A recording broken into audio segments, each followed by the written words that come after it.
Dans la vallée du fleuve Sénégal, l'eau est bien plus qu'une ressource. Elle structure les territoires, elle façonne les paysages, elle conditionne la sécurité alimentaire de milliers de familles. Depuis plusieurs décennies, l'irrigation a permis au Sénégal de renforcer sa production agricole. Mais face au changement climatique, aux tensions sur les ressources, aux défis énergétiques, les modèles doivent changer. Produire davantage ne suffit plus, il faut produire autrement.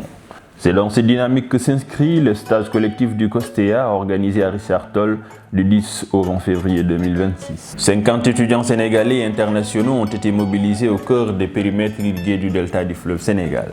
Pendant 2 semaines, ils ont analysé, observé, questionné et confronté leurs connaissances aux réalités du terrain.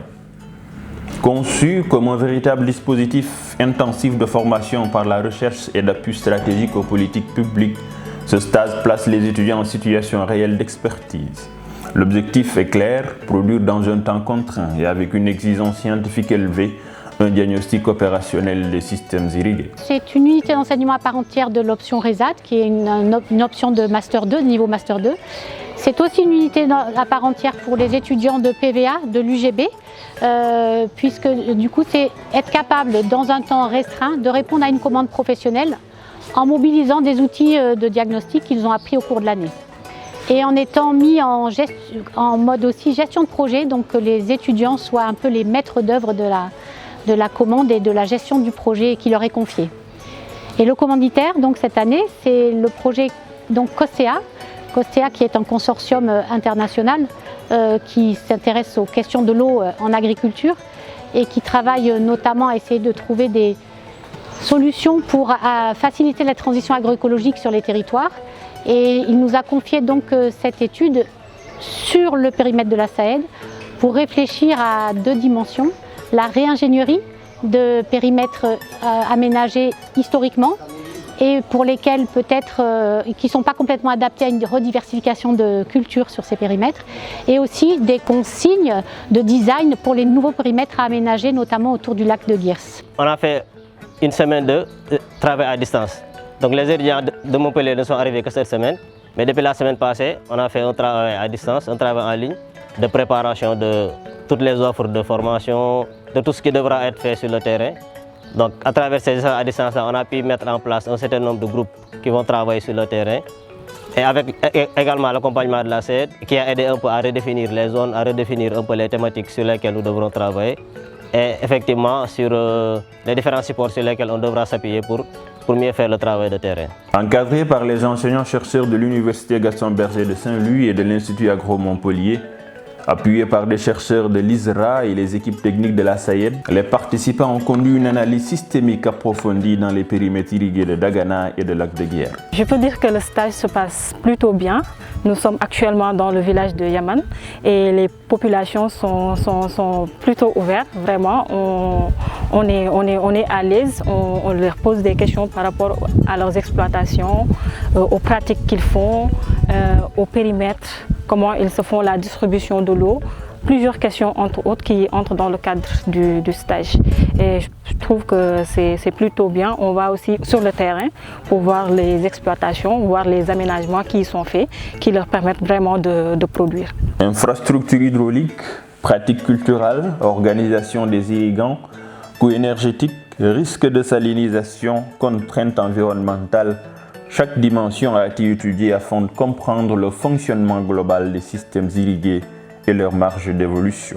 L'idée, c'est de faire un état des lieux de l'irrigation dans la zone de Dagana et du lac de Guiers, de voir les pratiques qui existent aujourd'hui, surtout d'un point de vue irrigation, d'un point de vue gestion de l'eau et aussi d'un point de vue qu'est-ce qui se cultive, quelles sont les pratiques pour cultiver. C'est bien de faire un état des lieux, un diagnostic, et c'est un travail de recherche, de voir quels pourraient être les freins ou pas à des améliorations de pratiques pour aller vers des pratiques plus agroécologiques. Si ça doit être le cas, ou alors si les pratiques d'aujourd'hui sont agroécologiques. Au-delà de l'exercice académique, le stage collectif du COSTEA constitue un outil concret d'aide à la décision. Les travaux réalisés alimenteront directement les réflexions stratégiques du programme Delta et contribueront à orienter les futures interventions vers une irrigation plus durable, plus performante et plus résiliente. Cette restitution qui nous a réunis nous tous a permis de pouvoir surtout faire un diagnostic très précis sur cette problématique majeure au niveau des systèmes irrigués collectifs et de pouvoir faire des propositions dans le sens de repenser, de réinventer tout ce qui est ingénierie, surtout dans le domaine des aménagements agricoles, mais aussi repenser les pratiques pour pouvoir mieux intégrer les problématiques liées à l'agroécologique, mais aussi qui intègrent forcément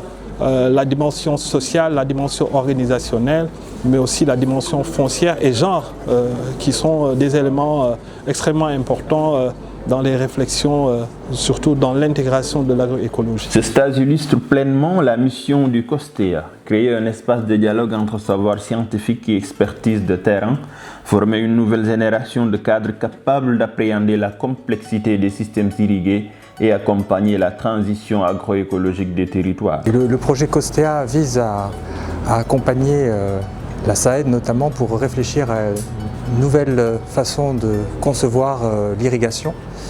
Et les recommandations principales que l'on a, c'est déjà aller vers une plus grande autonomie des agriculteurs et des agricultrices vis-à-vis de la gestion de l'eau, ce qui est pour nous une façon d'avoir un meilleur levier pour la transition agroécologique, ce qui doit leur permettre de mieux diversifier leur culture et donc aller dans le sens de cette transition agroécologique. Cette autonomisation est un point vraiment essentiel et il s'agit de continuer cette réflexion pour voir concrètement comment faire, que ce soit dans la conception de nouveaux systèmes, mais aussi dans la manière de les gérer dans une bonne entente entre le gestionnaire qui est la SAED, les producteurs et les filières. À Richard Toll, pendant ces 2 semaines de février 2026, la formation, la recherche et l'action ont convergé. Le stage collectif s'affirme ainsi comme un levier structurant pour l'avenir de l'agriculture irriguée dans la vallée du fleuve Sénégal.